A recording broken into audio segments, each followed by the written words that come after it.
sahabat, kali ini kita akan membahas tentang keutamaan ilmu. Dan kitab yang saya bawa pada pembahasan kali ini adalah kitab Al-Fawaidul Mukhtarah li Saliki Thariqil Akhirah, tulisan Al-Habib Ali bin Hasan Baharun, salah satu di antara guru-guru kami. Allah Subhanahu wa taala berfirman, "Wa qur rabbi zidni ilma."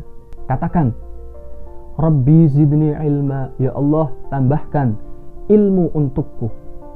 Ini perintah dari Allah untuk Nabi Muhammad. Wa amarahu bi talabi ziyadah minal ilmi idh huwa asyraful khisal wa arfa'ul khilal. Kenapa Allah memerintahkan Nabi Muhammad untuk meminta tambahan ilmu? Karena ilmu adalah perkara yang paling mulia dan derajat yang paling tinggi.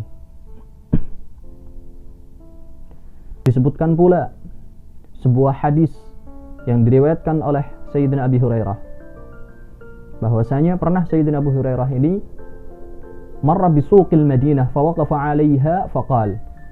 Beliau berhenti di pasar kota Madinah, lalu beliau berteriak kepada orang-orang yang ada di pasar, "Ya ahlas suq, wahai orang-orang yang ada di pasar, ma anjazakum, apa yang menahan kalian?"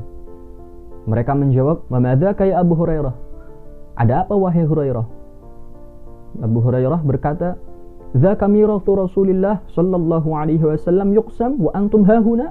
Di sana Rasulullah lagi bagi-bagi warisan. Rasulullah bagi-bagi warisan dan kalian masih ada di sini.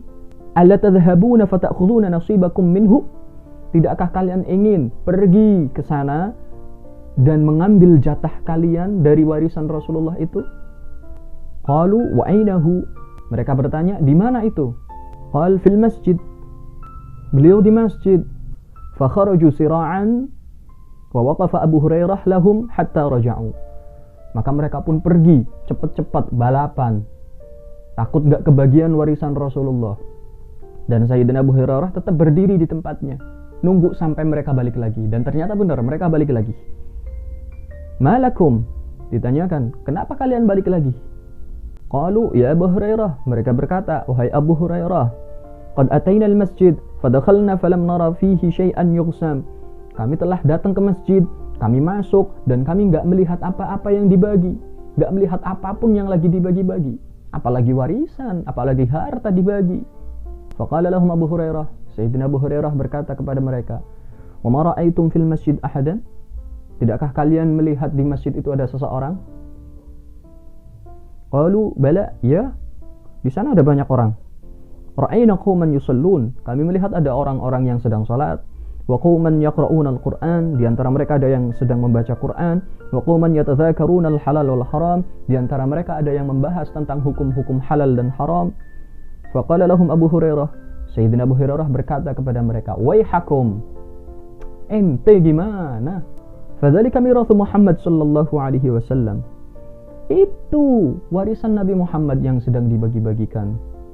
Asyara ila hadis Rasulullah, dan beliau memaksudkan kepada hadis Rasulullah, innal anbiya lam yuwarrithu dinaran wala dirhaman wa innama warrathul ilmi. Para nabi dan rasul, mereka itu tidak mewariskan dirham dan dinar, yang mereka wariskan adalah ilmu. Manusia mana yang lebih mulia daripada para nabi dan rasul? Sebagaimana mereka adalah manusia yang paling mulia dan segala yang berkaitan dengan mereka adalah hal yang paling mulia, seperti halnya warisan mereka pun menjadi warisan yang paling mulia. Maka sungguh beruntung wahai sahabat, orang yang diberikan taufik untuk dia bisa menggapai ilmunya Allah Subhanahu wa taala. Bahkan disebutkan dalam sebuah hadis, "Man salaka tariqan yaltamisu fihi ilman, sahhalallahu lahu tariqan ilal jannah." Siapa yang menempuh jalan untuk mencari ilmu, maka Allah akan mempermudah jalannya menuju surga. Di dalam hadis lain diriwayatkan, "Man kharaja li talabil ilmi fahuwa fi sabilillahi hatta yarji," atau kama qala. Siapa yang keluar dari rumahnya untuk mencari ilmu, maka dia dihukumi sebagai orang yang berjuang di jalan Allah sampai dia balik ke rumahnya. Dan seandainya dia meninggal di tengah jalan, maka dia meninggal dalam keadaan syahid. Tidakkah timbul sebuah keinginan ketika kita mengetahui betapa mulianya keilmuan yang diwariskan oleh Nabi Muhammad ini, lalu kita tergerak hatinya untuk bisa mendapatkan bagian dari warisan Nabi Muhammad. Belum lagi hadis-hadis yang lain yang sangat banyak, di antaranya hadis Nabi Muhammad, innal malaikata la tad'a ajnihatahu li talabil ilmi ridan bima yasna. Sesungguhnya para malaikat itu meletakkan sayap-sayap mereka untuk para pencari ilmu. Kenapa? Karena malaikat-malaikat itu ridho, suka, cinta dengan yang dilakukan oleh para penuntut ilmu ini. Maka sahabat, biarkan mereka bangga berjalan di atas karpet merah, berjalan di atas karpet kehormatan, dan kita bangga berjalan di atas sayap para malaikat. Assalamualaikum warahmatullahi wabarakatuh. Jika kalian suka dengan video ini, like, share, and subscribe. Jangan biarkan kebaikan ini hanya berhenti pada kalian. Ajak yang lain juga ya, biar sama-sama masuk surga.